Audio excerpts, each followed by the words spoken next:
Alright guys, so I'm just driving back to the house. Had to make a quick run to the store locally and just listen to some different podcasts and different news articles, news broadcasts coming out.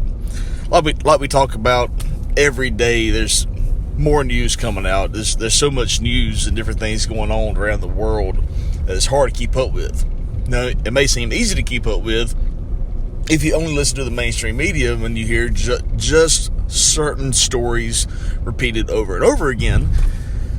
And you think, well, that's the big news of the day, and they're talking about it now for 2 days straight, so it must be a pretty big deal. Some people, the people that only listen to the large mainstream news networks, that's all the news they get.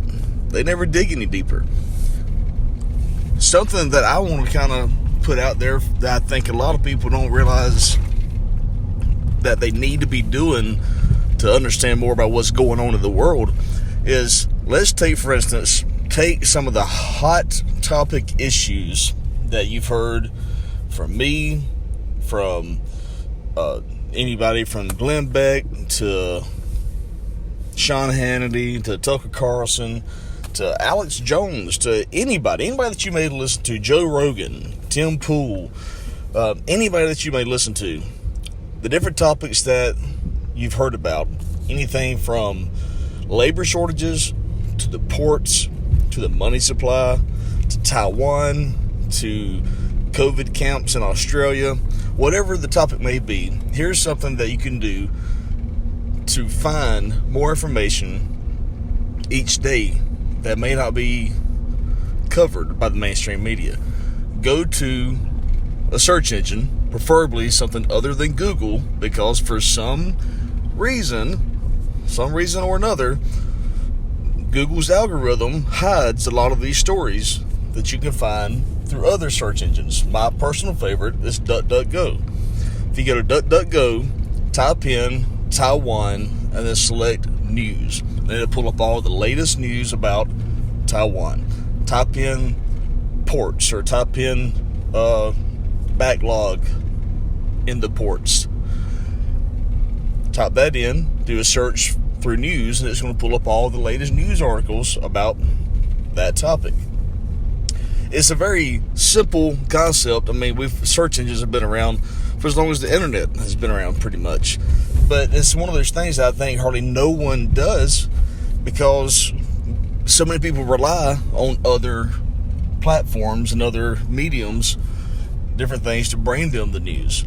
But for instance, if there's a certain topic that you're really interested in and you want to keep up with the latest news about it, each day do that. Go to the search engine, type in that word, go to news articles, and dig through them. That's one way that you can kind of do your own research into things.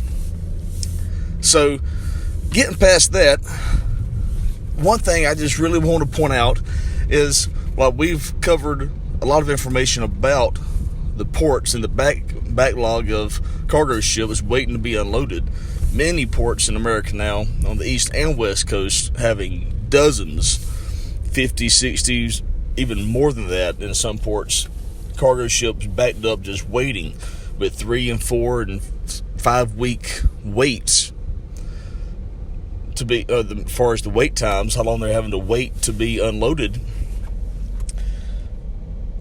You look at that, and the reason that we've heard nonstop from the media is that there's a labor shortage. There's a shortage of workers, there's a shortage of truck drivers, so on and so forth. That is the reason that stuff isn't being unloaded fast enough, is because we need more workers. That's what we're being told. However, the Biden administration, Joe Biden, they have a meeting trying to figure out what they're going to do. And the answer to all this they come up with is that we're going to have the ports open and operate 24/7 now, and that's going to solve the problem.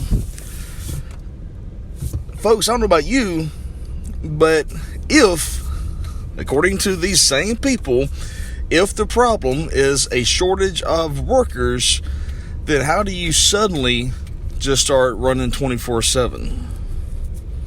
Where do you get the people from? In my personal opinion, and I've been saying this for a while, there is one of two things going on. Either we have an administration who is truly just that clueless and actually does not know what in the world to do. They do not know what they are doing, and they are just happy to be in office and are screwing everything up with our economy. Or we have an administration that knows exactly what they are doing, and for some reason or another are complicit in the collapse of the American economy. I'll let you figure that out.